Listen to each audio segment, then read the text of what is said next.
नमस्कार साथियों, एक बार पुनः आप सभी का हार्दिक स्वागत एवं अभिनंदन गौरव ज्ञान धारा के इस ऑनलाइन प्लेटफॉर्म अर्थात इसकी शाखा ओपीडी ऑब्जेक्टिव प्रश्न धारा के इस ऑनलाइन प्लेटफॉर्म पर मैं मुकेश कुमार परमार आप सभी का हार्दिक स्वागत करता हूं।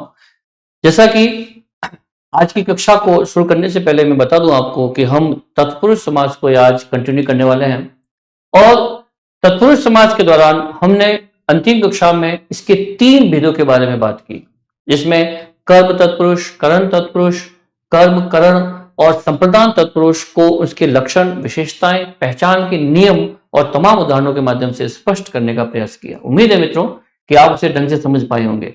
अब हम चल रहे हैं तत्पुरुष समाज के, जो हमने टोटल यहाँ पे 6 भेदों की बात की थी।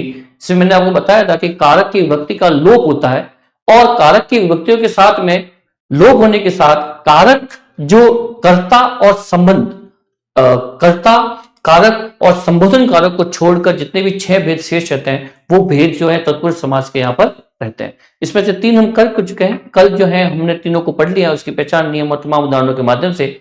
आज हम पढ़ने जा रहे हैं अपादान, संबंध और अधिकरण तत्पुरुष, और इसके अलावा भी कुछ अन्य भेद हैं, उनको भी आज हम इस कक्षा के माध्यम से पढ़ने का प्रयास करेंगे। तमाम उदाहरणों, परिभाषाओं, नियम और विशेषण और उनकी विशेषताएं उनके द्वारा हम जो है यहाँ पर इन कंसेप्ट को आज क्लियर करने का प्रयास करेंगे। तो लीजिए मित्रों, आज की कक्षा को हम शुरुआत करते हुए समस्त जितने भी टाइप्स के यहाँ पे 3 शेष जो तत्पुरुष समाज के जो भेद हैं उनको हम यहाँ पर पढ़ने का प्रयास करते हैं। लीजिए, जैसा कि आज हमारा जो पहला यहाँ पर जो टॉपिक है वो है अपादान तत्पुरुष। तो यहाँ पर अपादान तत्पुरुष जो है वो तत्पुरुष समास का एक चौथा भेद है, जिसकी परिभाषा ये है कि इस समास में अपादान कारक चिन्ह से, देखो क्या होगा, यहां अपादान कारक का चिन्ह क्या है, से इसको पहचाना जाएगा। मीन्स अलग होने के अर्थ में, अर्थात कह सकते हैं कि पृथकता, क्या पृथक भाव, पृथकता का भाव जहां पे आए, पृथकता का भाव आए या अलग होने का भाव जहां पर भी प्रकट होगा वहां पर जो है अपादान तत्पुरुष होगा। अलग होने का भाव, पृथकता का भाव जहां पर भी रहेगा, जिन उदाहरणों के माध्यम से वहां पर अपादान तत्पुरुष जो है वो कार्य करता है। ध्यान रहे मित्रों, तत्पुरुष समास का ये चौथा जो भेद है आज हम पढ़ने जा रहे हैं, अपादान तत्पुरुष के रूप में, जो कारक भी है अपने आप में। लीजिए, ये इसकी पहचान है, अलग होने के अर्थ में ही होता है, और यहां पर से जो विभक्ति चिन्ह है इसका, उसका लोप होगा और एक नए शब्द का यहां पर जो है वो निर्माण होगा। जैसा कि अपराध मुक्त, ये कुछ एग्जांपल्स हैं जो आपके एग्जामिनेशन दृष्टिकोण से बहुत ही महत्वपूर्ण रह सकते हैं। इनको हम यहां पर हल करने का प्रयास करते हैं। सबसे पहले यहां पर ये है समस्त पद, ध्यान रखें, यहां पर है ये समस्त पद, और इसके आगे हम करेंगे इनके विग्रह। अपराध मुक्त अर्थात अपराध से मुक्त, अपराध से मुक्त। अब देखिए कि जैसे ही हम अपराध से मुक्त लिखते हैं, यहां पर अलग होने का भाव रहता है कि अपराध से वो मुक्त हो गया, मतलब कि पृथक हो गया, अलग हो, एक अलग होने का भाव जो है निकल कर सामने आता है। अर्थात साथ में ये अपादान तत्पुरुष बना जाएगा, क्योंकि यहाँ पे से का लोप हो गया और विभक्ति में लोप होने के पश्चात यहाँ पर अलग होने का, पृथकता का भाव जो है निकल कर सामने आ रहा है, अतः यह अपादान तत्पुरुष का एक उदाहरण रहेगा। इसके जितने भी भिन्न उदाहरण होंगे वो सभी में अलग होने का भाव जो है प्रकट होगा। अभियोग मुक्त, अभियोग से मुक्त, अभियोग से मुक्त। ऋण मुक्त, ऋण से मुक्त। फिर है गुरु भाई, गुरु संबंध में, गुरु से संबंध में,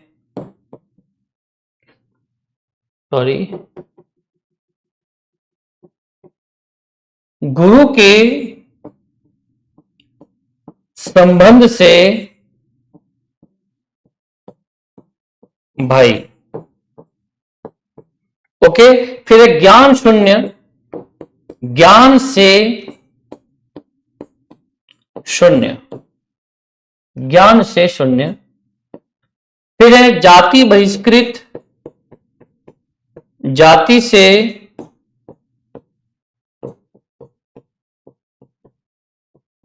बहिष्कृत।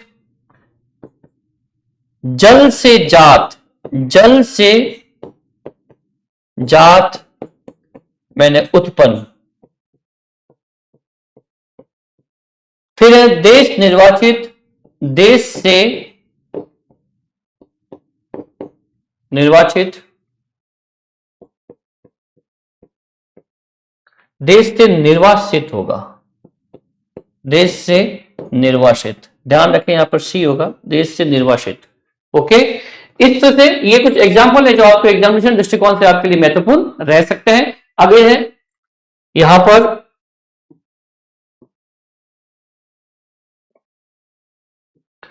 देश निष्कासन, देश से निष्कासन। फिर है देश निकाला, देश से निकाला। फिर है पथ भ्रष्ट, पथ से भ्रष्ट।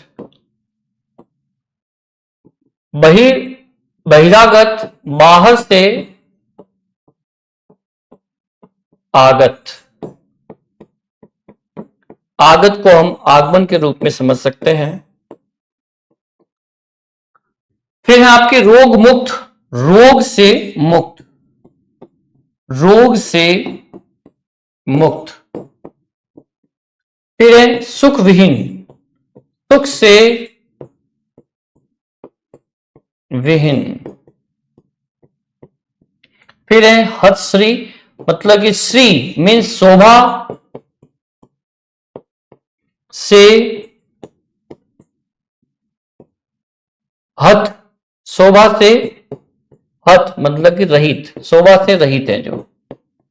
इस तरीके से यहां पर ये तमाम उदाहरण है जो अपादान तत्पुरुष को यहां पर जो है पुष्ट कर रहे हैं। जिसमें मैंने आपको बताया, यहां पर देखिए अपराध से मुक्त, किस तरह से अलग होने का भाव जो है यहां पर निकलकर आ रहा है।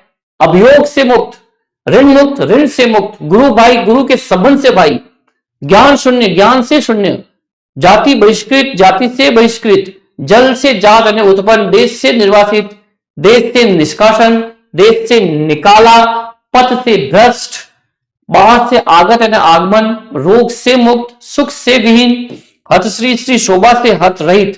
इस तरीके से ये अपादान तत्पुरुष के कुछ उदाहरण है बेहतरीन, जिसको आप पढ़े और एग्जामिनेशन दृष्टिकोण से भी ये महत्वपूर्ण आपके रह सकते हैं। देख लें इसे, फिर आगे चलते हैं।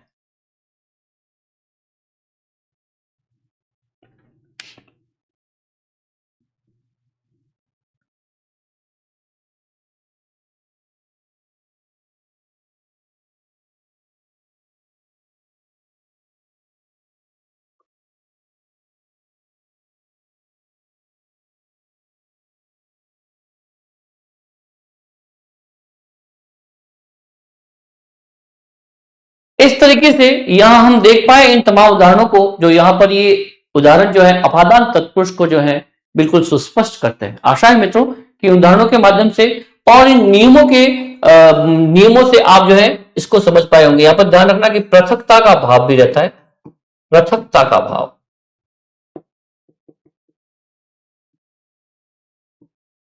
पृथकता का भाव। ओके, तो लीजिए आगे चलते हैं। अब है यहां पर 4 प्रकार के तत्पुरुष समास के भेद हम पढ़ चुके हैं। अब हम चल रहे हैं 5वें समास की ओर।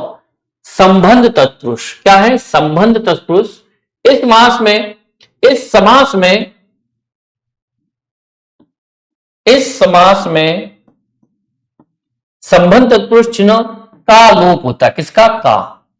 का जो है वो लोप होगा। वैसे का, के, की भी आ सकते हैं, रा, रे, री भी रह सकते हैं। इस प्रकार से इसको समझ लें आप लोग, ठीक है ना। ये जो है विभक्ति संबंध तत्पुरुष में बताने के लिए ये विभक्ति चिन्ह यहाँ पर रह सकते हैं, ठीक है ना। और इनका लोप होगा और एक नए शब्द का जो है संचार, एक नए शब्द की रचना जो है इस प्लेटफॉर्म के माध्यम से आप देख सकते हैं, ठीक है ना। अब देखिए अश्वमेध, अश्वमेध मीन्स अश्व का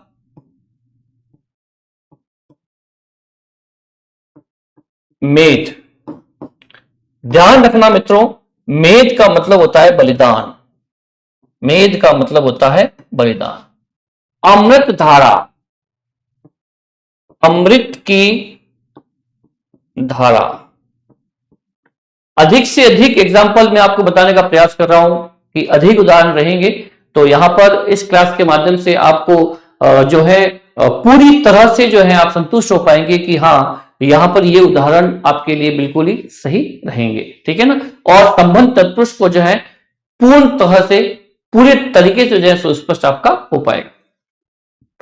आत्मनियंत्रण, आत्मा का नियंत्रण, आत्मा का नियंत्रण। फिर है कन्यादान, कन्या का दान, कन्या का दान।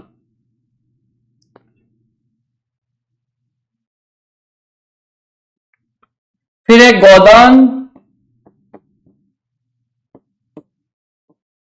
गौ का दान। चर्म रोग, चर्म का रोग, चर्म का रोग।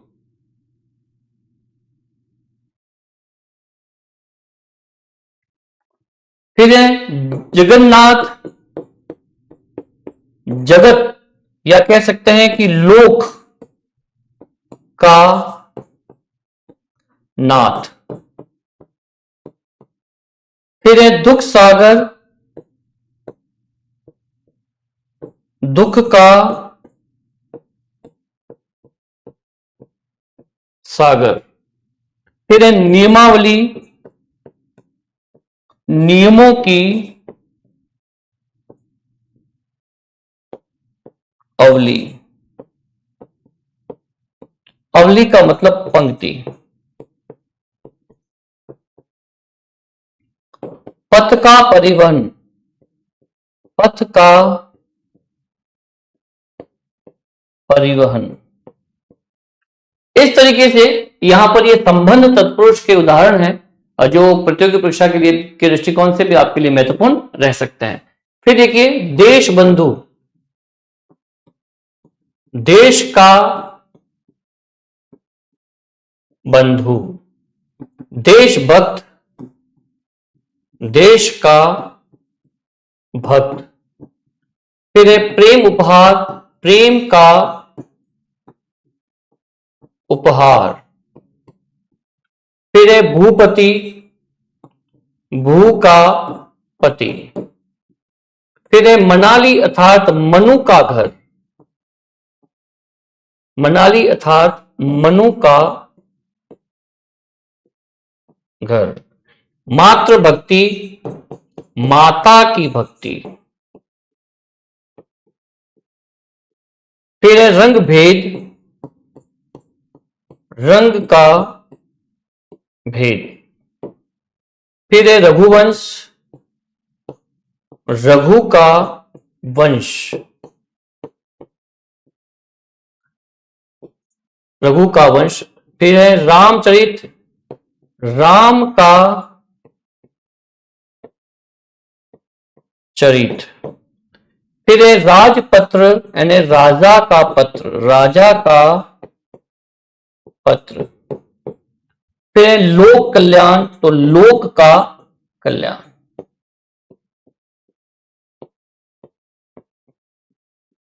इस तरह से मित्रों ये देख सकते हैं हम आपके सामने कि संबंध तत्पुरुष के उदाहरण है और किस तरीके से ये संबंध तत्पुरुष को यहां पर पुष्ट कर रहे हैं।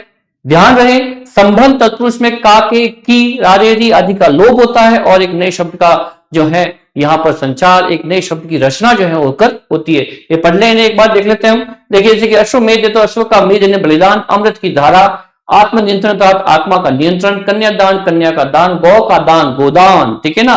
ध्यान रखना, हम हर जगह देखते हैं गो, गो को जो आप हैं दो मात्राएं लगा देते हैं। कई बार तो बड़ी बड़ी संस्थाओं में गौशाला, गौशाला में भी लोग बड़ी बड़ी मात्राएं लगा देते हैं। तो ये ध्यान रहे कि ये रॉन्ग है। हमेशा शब्द होगा गौशाला, गौ एक, यहां पर एक मात्रा ही लगेगी, गौशाला ये शब्द जो है यहां पर राइट रहेगा। ओके, ये ध्यान रखें हमेशा। गौ, गौ का मतलब जो है गाय रहता है। अधिकतम हम देखते हैं कि जो है गौ एक मात्रा न होकर आपके दो मात्राएं रहती है, और गौदान गौदान कर देते हैं उसको, वो उसकी वर्तनी जो है वो अशुद्ध रहेगी। चर्म रोग, चर्म का रोग, जगन्नाथ, जगत का नाथ, लोक का नाथ, दुख का सागर, नियमों की अवली, अवली मतलब की पंक्ति। जैसे कि हम कई बार देखते हैं कि दीपावली, दीपों की अवली मतलब कि दीपों की जो पंक्ति होती है उसके ही नाम पर हम दीपावली मनाते हैं। तो अर्थात वहां पर भी संबंध तत्पुरुष का एग्जाम्पल है वो, ठीक है ना, दीपावली। पथ परिवहन, पथ का परिवहन, देश बंधु, देश का बंधु, देश भक्त, देश का भक्त, प्रेम का उपहार, भूख का पति, मनाली, मनु का घर, मनाली जो है शिमला मनाली देखते हैं, मनाली मनु का घर कहते हैं इसे। मातृभक्ति, माता की भक्ति, रंग का भेद, रघु का वंश, राम का चरित्र, राजा का पत्र, लोक का कल्याण। इस तरह से ये संबंध तत्पुरुष समाज को यहां पर पुष्ट करते हैं। आप देख लें इसे और आगे चलते हैं।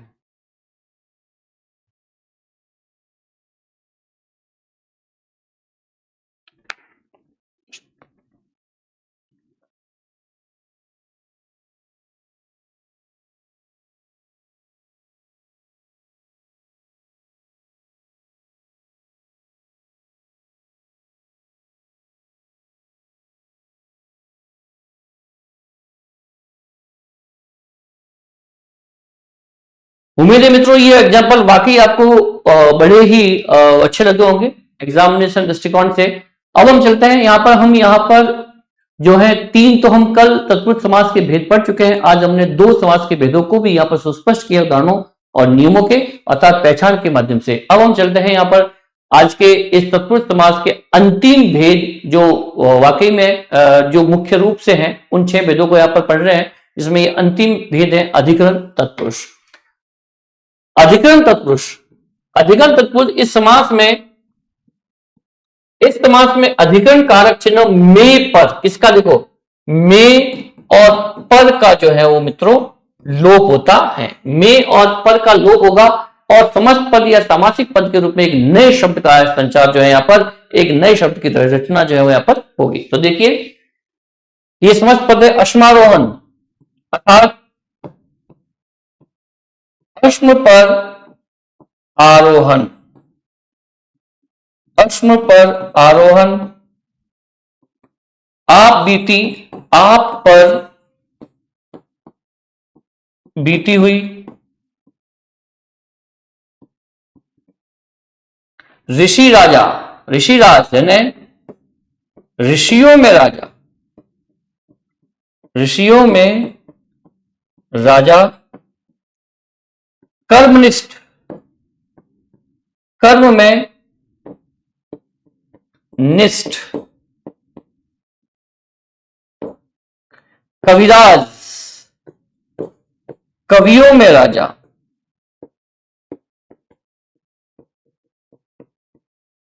कवि पुंगव अर्थात कवियों में पुंगव, घुड़सवार, घोड़े पर सवार, घोड़े पर सवार। इस तरह से ये अधिकरण तत्पुरुष के उदाहरण है। यहां पर देखिए किस तरीके से मैं और पर का लोप होकर एक नए शब्द का जो है संचार यहां पर एक नए शब्द की रचना जो है यहां पर हो रही है। फिर देखिए ये यहां पर विग्रह है। अब है यहां पर ये समस्त पद और यहां हम कर रहे हैं इसका विग्रह। देशाटन, देश में अटन, अटन का मतलब होता है मित्रों भ्रमण। क्या होता है? भ्रमण। फिर है नरोत्तम यानी नरों में उत्तम, नरों में उत्तम, मध्यांतर, मध्य में अंतर, मध्य में अंतर, रण कौशल, रण में कौशल, हर फन मौला, हर फन में मौला। ये हर फन मौला जो शब्द है ये वाकई प्रतियोगी परीक्षा के दृष्टिकोण से बहुत ही महत्वपूर्ण हो सकता है, इंपॉर्टेंट है, ये ध्यान रखें। अगर क्वेश्चन अच्छा जाता है, क्लिष्ट जाता है, तो ये ऐसे एग्जाम्पल आपको वहां पर देखने को मिल सकते हैं। हरफन मौला, मौला मतलब कि कार्य कुशल, हरफन मौला मीन्स कार्य कुशलता, कार्य कुशल। ये हर कार्य में कुशल है, इसकी स्किल्स हर कार्य में कुशलता दिखाती है। सिर दर्द, सिर में दर्द, ये भी प्रश्न प्रतियोगी परीक्षा में पूछा गया है, ध्यान रखें। सिर में दर्द। फिर है हवाई यात्रा अर्थात हवा में यात्रा।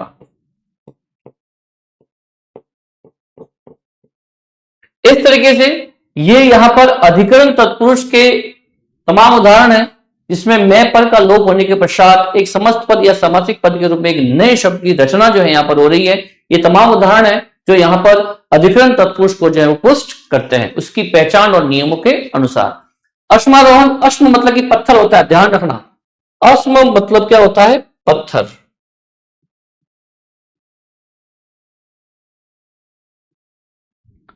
अश्म पर आरोहण करना, आप बीती, आप पर बीती हुई। ऋषिराज, ऋषियों में राजा। कर्मनिष्ठ, कर्म में निष्ठ। कविराज, कवियों में राजा। कवि पुंगव, कवियों में पुंगव, जो कवियों में मतलब कि अपना लोहा मनवाने में जो है सफल है। घुड़सवार, घोड़े पर सवार। देशाटन, देश में अटन।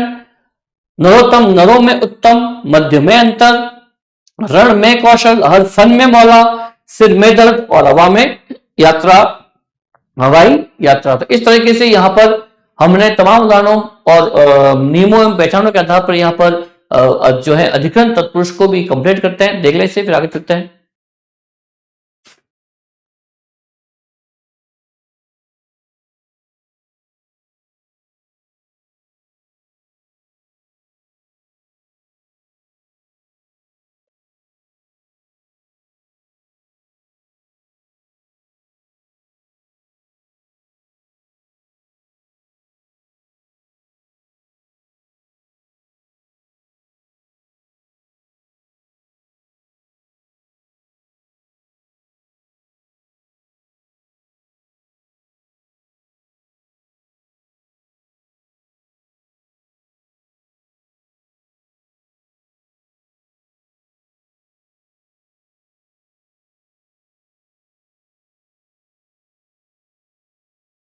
इस तरह से मित्रों यहां पर हमने तत्पुरुष समास के 6 उदाहरणों को क्लियर किया, जिसमें आपने देखा कि किस टाइप से जो है यहां पर 6 के 6 हमने समासों को देखने का प्रयास किया।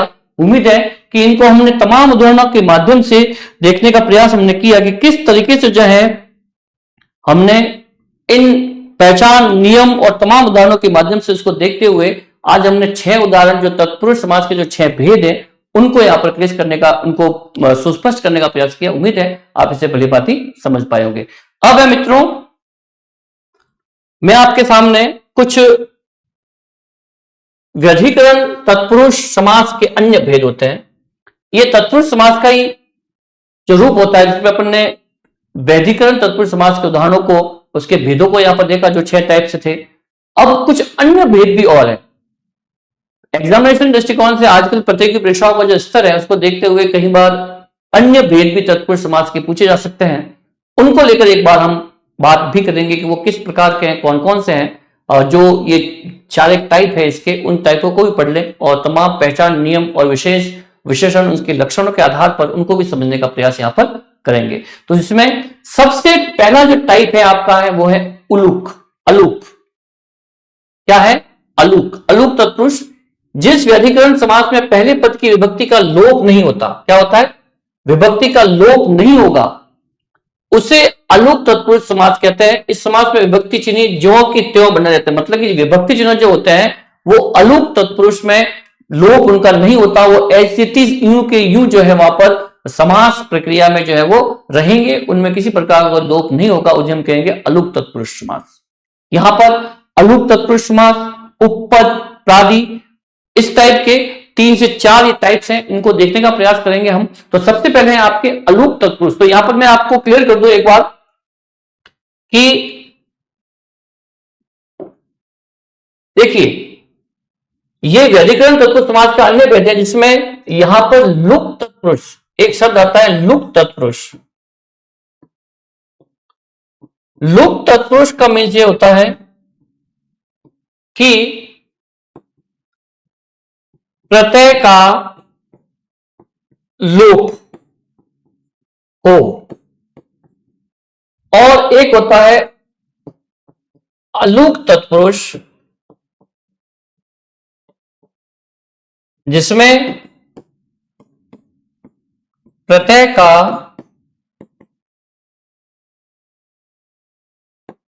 लोप नहीं होता।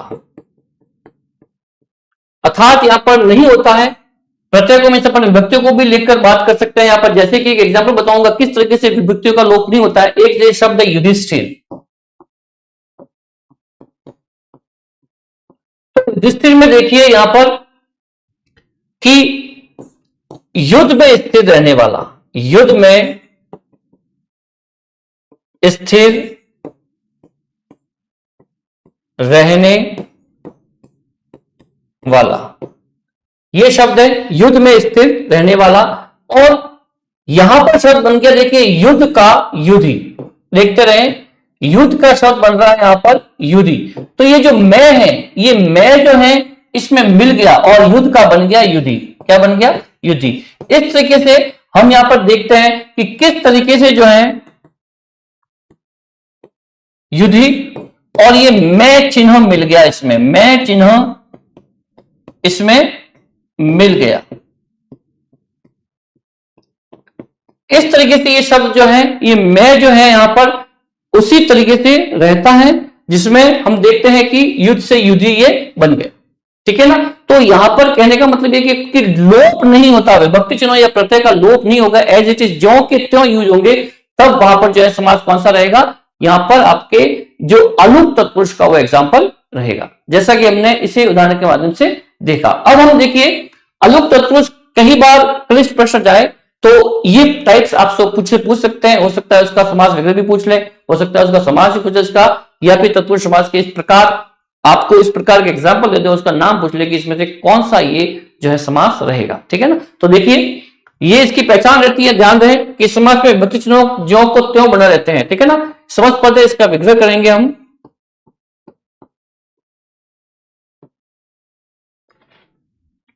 अंतर्वासी यानी समीप में वास करने वाला, समीप में वास करने वाला। खेचर यानी आकाश में विचरण करने वाला,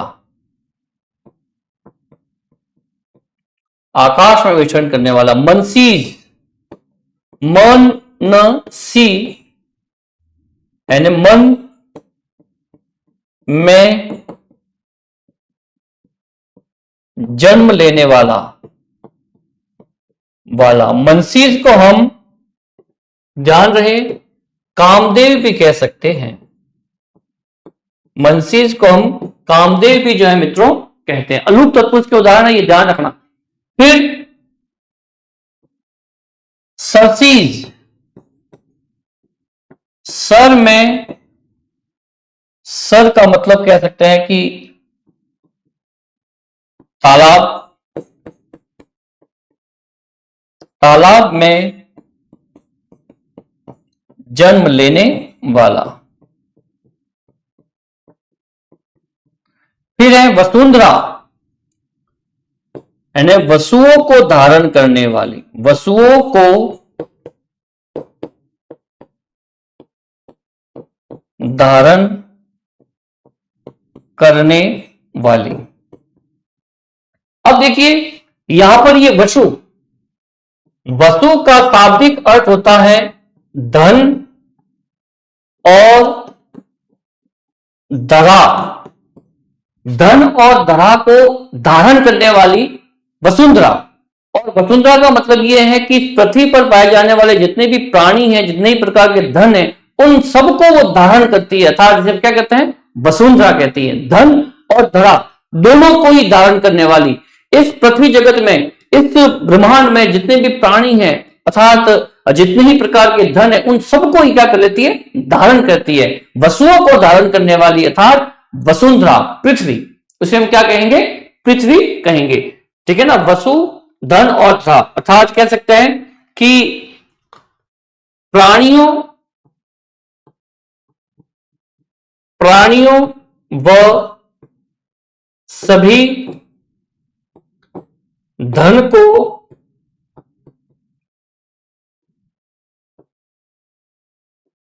धारण करने वाली, धारण करने वाली क्या हो जाएगी, वसुंधरा। क्या हो जाएगी, वसुंधरा। ठीक है ना। बहुत ही अच्छा नाम है ये, वसुंधरा। ठीक है, यहां पर अलूक तत्पुरुष का उदाहरण है ये। फिर देखिए मृत्युंजय, मृत्यु को जय करने वाला, मृत्यु को जय करने वाला।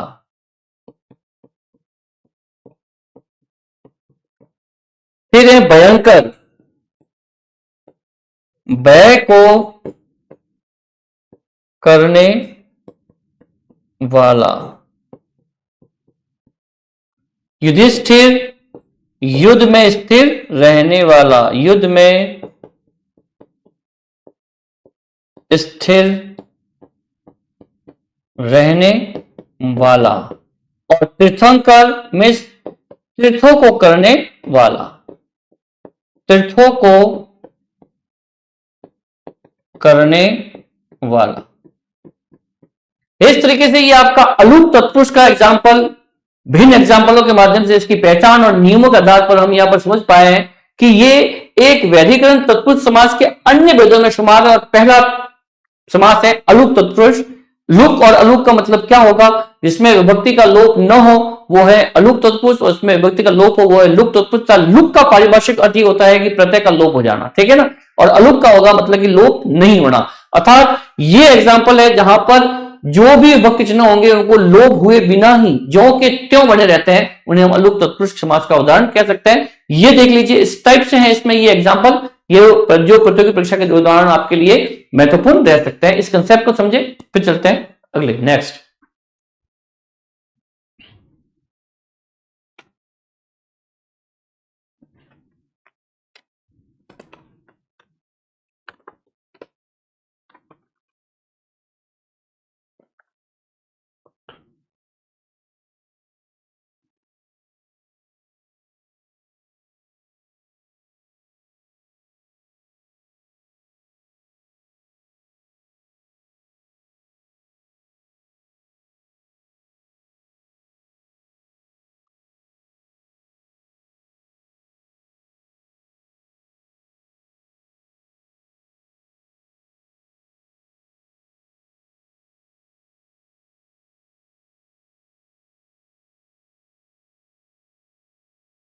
आशा है मित्रों यहां पर ये वैधिकरण तत्पुरुष समास के अन्य भेद में सबसे पहला भेद अलूक तत्पुरुष पढ़ा हमने, जो वाकई में प्रतियोगी परीक्षाओं के दौरान बहुत ही महत्वपूर्ण रह सकता है। आजकल जो 6 समास के भेद हैं उनमें से तो प्रश्न पूछने ही जाते हैं, लेकिन अब इस टाइप के क्वेश्चन भी जो है, अगर परीक्षा के पेपर बनाने वाले जो क्रिएटर है, अगर उनके दिमाग में हो कि मुझे क्विक लिस्ट प्रश्न देना है, तो इस प्रकार के प्रश्न आपके समक्ष प्रस्तुत हो सकते हैं, ध्यान रखें।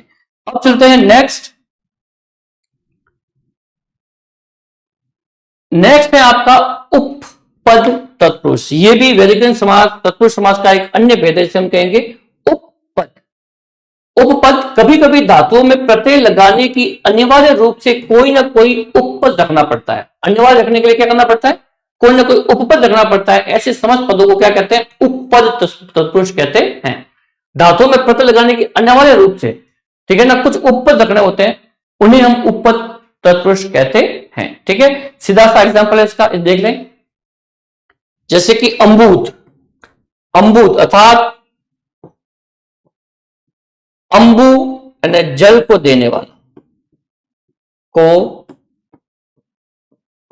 देने वाला।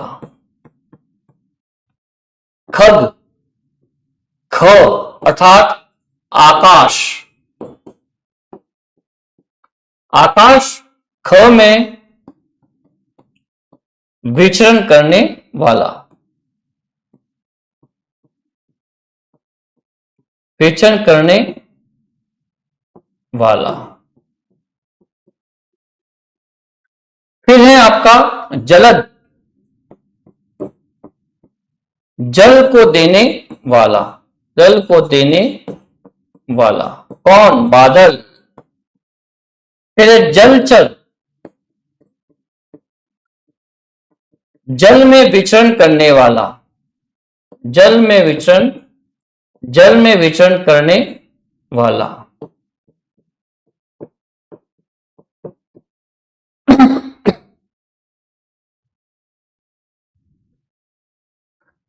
जल में विचरण करने वाला।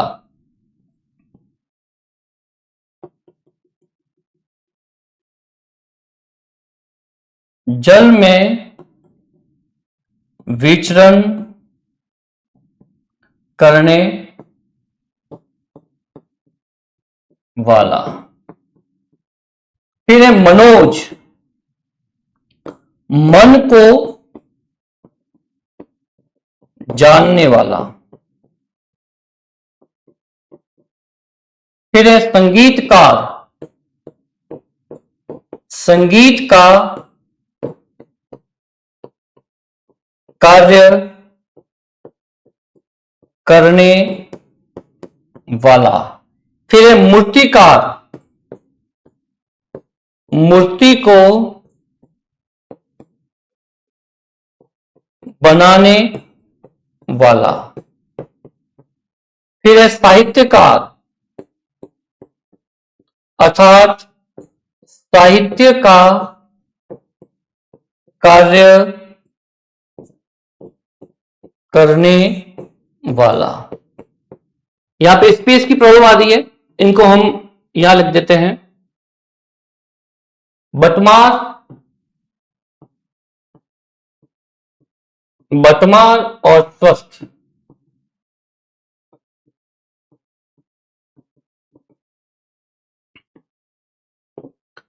बटमार यानी बाट में मारने वाला, बाट में मतलब कि रास्ते में, बाट मतलब कि रास्ता में मारने वाला। स्वस्थ, स्व में स्थिर रहने वाला, स्व में स्थिर रहने वाला।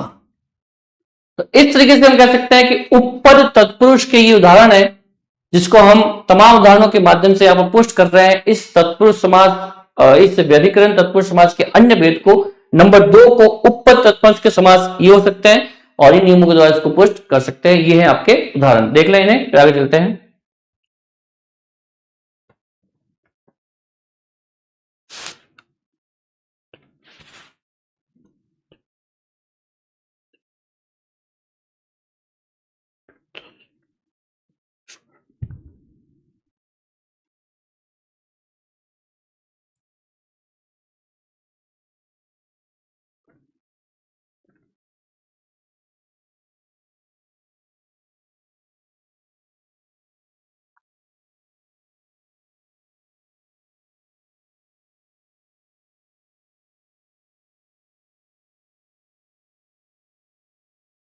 तो इस प्रकार मित्रों हमने यहां पर उपपद तत्पुरुष, व्यधिकरण जो तत्पुरुष समास के अन्य भेद, उसमें 2 टाइप्स यहां पर पढ़ लिए हैं। फर्स्ट अलूप तत्पुरुष और अब पढ़ा हमने उपपद तत्पुरुष। अब चलते हैं आगे, जिसमें है नन तत्पुरुष। अर्थात इसे ऐसे न लिखकर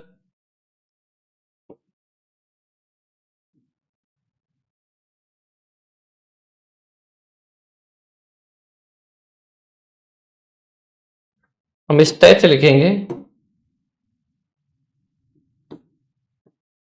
नन तत्पुरुष। ठीक है, ये रहता है इसका। और यहां पर क्या रहेगा कि जहां पे अ और न, अन, अ और अन्य प्रकार के जो शब्द हैं पहले शब्द के आगे लिखते हैं, वहां पर ये जो है अन, नन तत्पुरुष जो है वो माना जाता है। ठीक है ना। तो देखिए यहां पर क्या होगा, कहते हैं कि जिस समस्त पद का पहला पद अभावात्मक हो, क्या हो, जहां पे नकारात्मकता, जहां पे नकारात्मकता, या कह सकते हैं कि अभाव, अभावात्मकता रहती है, वहां पर जो है ये नन तत्पुरुष समास का एग्जाम्पल रहता है। जहां पे अ है या अन है, ये शब्द जो है शब्द के आगे लगते हैं, अ या अन का प्रयोग हो, अ या अन का प्रयोग हो, अन का प्रयोग हो, अ या अन का प्रयोग हो, वहां जो है ये नन तत्पुरुष जो है वो रहेगा। ठीक है, तो ध्यान रखें जहां पे न, अ या अन इस प्रकार के शब्द यदि शब्द के आगे हैं तो वहां पर अधिकतम चांसेस रहते हैं कि ये नन तत्पुरुष समास रहेगा। इसकी सामान्य जानकारी रखें मित्रों, यदि किसी क्वेश्चन आता है तो डायरेक्ट ही आपका राइट होगा। ठीक है ना, ये सामान्य जानकारी के बारे में रखनी है। और जहां पर ये जो है अ या अन प्रकार के शब्दों के आगे आए आपके सामने ये इस तरीके से जो ऐसे ऑप्शन हो तो वो सीधा ही नन तत्पुरुष में जाएगा। इनको देख लेते हैं। अनाचार विग्रह रहेगा,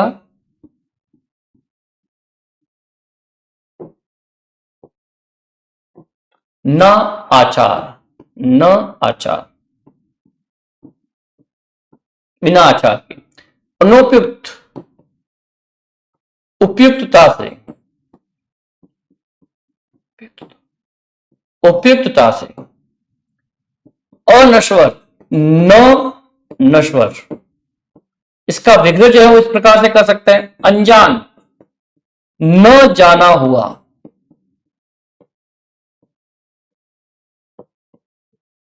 फिर है अकारण, यानी बिना कारण। फिर है अगोचर, यानी न गोचर। अनादि, न आदि।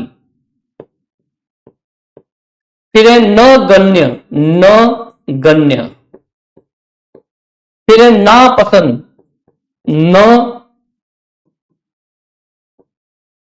पसंद। इस प्रकार से हम देखते हैं कि ये किस तरीके से, देखिए आपके सामने यहां पर अ या अन का प्रयोग करते हैं, वहां पे ये नन तत्पुरुष जो है वो रहते हैं। ठीक है, इस तरीके से हम इसको समझ सकते हैं।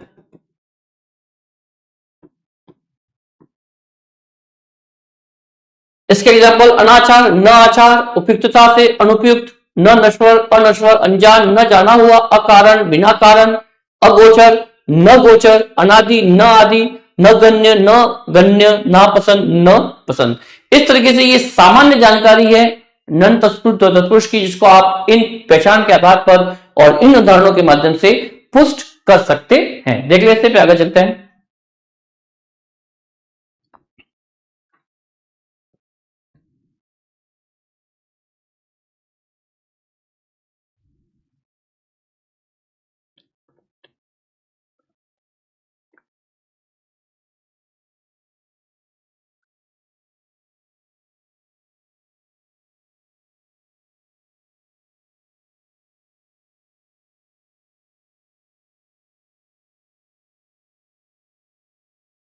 आशा है मित्रों यहां पर जो व्यधिकरण तत्पुरुष समास के अन्य भेद है उसमें 3 समास हम पढ़ चुके हैं यहां पर, जिसमें पहला समास हमने पढ़ा अलूप तत्पुरुष, दूसरा पढ़ा हमने उपपद और तीसरा पढ़ा हमने नन तत्पुरुष। अब अपन चार्ज चल रहे हैं। नेक्स्ट देखिए प्राधि तत्पुरुष, कौन सा, इनको पढ़ लिया होगा आपने। देखते हैं आगे।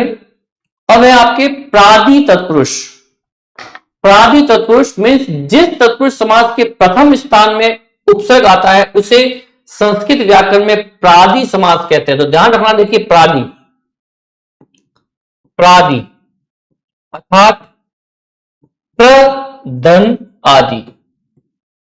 हम कह सकते हैं कि जहां पे प्र, परा, अप आदि से पूर्व पद हो, आदि से पूर्व पद हो, वे प्रादि तत्पुरुष समास कहलाते हैं। वे प्रादि तत्पुरुष समास के उदाहरण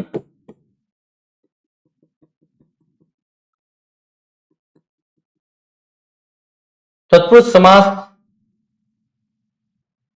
के उदाहरण है।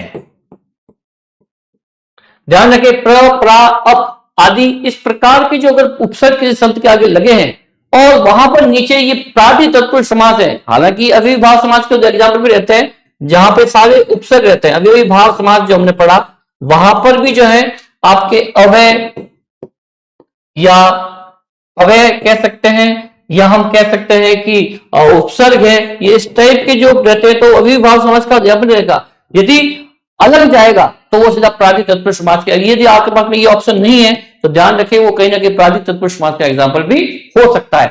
प्रश्न की प्रकृति पर जाएगा मित्रों, ध्यान रखिए प्रश्न की प्रकृति देखें और प्र, प्रा और अप ये उपसर्ग जो है वहां पर लगे होने चाहिए। प्र, प्रा और अप जो है यहां पर आपके उपसर्ग लगे होने चाहिए, तो वो एग्जाम्पल जो है प्रादि तत्पुरुष समास का भी हो सकता है। ठीक है ना। देख लें अतिवृष्टि, इनका विग्रह करते हैं। अतिवृष्टि यानी अधिक वृष्टि। उपदेव यानी उप यानी छोटा कह सकते हैं इसको, छोटा देव। प्रगति, प्रथम गति। प्रतिध्वनि, ध्वनि के बाद ध्वनि, ध्वनि के बाद ध्वनि। प्रतिबिंब, बिंब के समान बिंब, बिंब के समान बिंब। प्राचार्य, प्रकृष्ट, आचार्य, प्रकृष्ट, आचार्य। प्रत्यागत मीन्स लौटकर आया हुआ, लौटकर आया हुआ। तो प्रादि का जो शाब्दिक अर्थ प्र, धन आदि, यहां पर प्र, प्रा और अप आदि से पूर्व पद हो, इन शब्दों से बना हुआ पूर्व पद हो और ये उपसर्ग वहां पे सामने हो तो अधिकतम चांसेस है। और आपके सामने ऑप्शन में ये अगर प्रादि तत्पुरुष है तो ध्यान रहे एक बार अच्छे से पढ़ ले, वो प्रादि तत्पुरुष समास का एग्जाम्पल भी रह सकता है। अव्ययीभाव समास में भी अव्यय उपसर्ग आपको देखे जाएंगे, लेकिन प्र, प्रा और अप है तो ज्यादातर जो है यहां पर प्रादि तत्पुरुष समास होने का एग्जाम्पल रहेगा जब वो ऑप्शन में हो। ये चीज ध्यान रखनी है। ये देख लिए विग्रह इनका। विग्रह में समस्त पद अतिवृष्टि, अतिवृष्टि यानी अधिक वृष्टि। उपदेव, उपदेव। प्रगति, प्रथम गति। प्रतिध्वनि, ध्वनि के बाद ध्वनि। प्रतिबिंब, बिंब के समान बिंब। प्राचार्य, प्रकृष्ट, आचार्य। प्रत्यागत, लौटकर आया हुआ। ये कुछ एग्जाम्पल है जो यहां पर प्रादि तत्पुरुष समास अर्थात व्यधिकरण तत्पुरुष समास के अन्य भेद का चौथा प्रकार जो है हमने यहां पर पढ़ा और इसके पहचान और नियम और उसके साथ में कुछ उदाहरणों के माध्यम से इसको पुष्ट करने का भी प्रयास किया। ध्यान रहे यहां पर आपको इस प्रादि तत्व से समाज संबंधित यदि कोई प्रश्न बनता है तो बड़ी ही सावधानी से इसको आपके उत्तर तक पहुंचना होगा यदि ऑप्शन में ये है तो। ठीक है ना। देख ले से फिर आगे चलते हैं।